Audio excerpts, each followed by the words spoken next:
Welcome to Tidbit Talkin'. This series is just spewing out assorted thoughts about boatloads of entertainment media.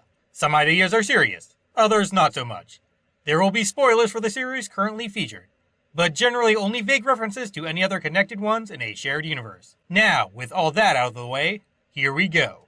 The medical device chest dealy trapped phantoms are most likely able to successfully send Aki their message while she sleeps because dreams typically consist of barely held together nonsense, just as they are. Maybe it also has something to do with how they don't have bodies anymore and sleepy time visions simply don't use those wacky things. Not very much anyway. Weapons aren't really hurting the physical form lacking undead ET things. They're simply disrupting the psychic message which lets them be perceived by messing up local atmospheric hoopla.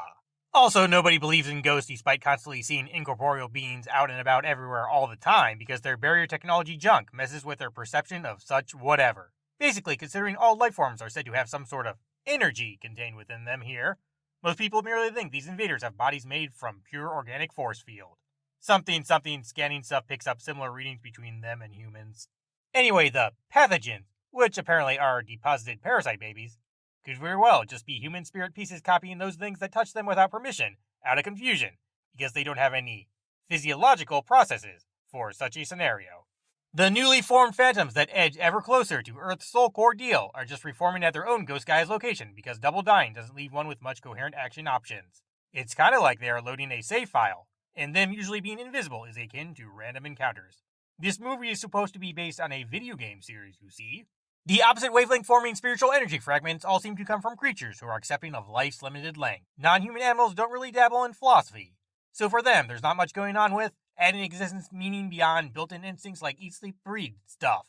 The two people parts happen to be folks constantly in medical facility locales, a doctor and patient respectively. And these kind of individuals typically don't deny that inevitable end malarkey because they are constantly surrounded by it. There are lots of less than society typical beastly phantasms about because many of the more civilized ones were actually literally running a zoo and they pulled off that sympathy soul share stuff shown by Gray plus Aki, which makes this one fellow's prison stress made analogy just a fact in the end. The phantoms which become those lovely helpful eighth spirits upon touching Earth's Gaia must be some alien scientists whose potential world-saving work got ignored, just like Dr. Sid's. The zombie ghoul vampire metaphysical planet core forming into a tentacled abomination must be because such things' instinctive solution to their getting potentially truly obliterated problem is superkill everything that prevents the sought-after reincarnation cycle from happening. Super self-sacrificing Sir suddenly becoming capable of utilizing that restless soul calming wave whatnot must have something to do with him absolutely accepting both death and the afterlife just a couple minutes ago.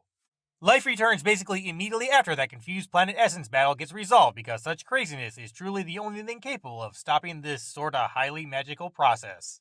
Endings are a pain, but all of you are fantastic. See ya.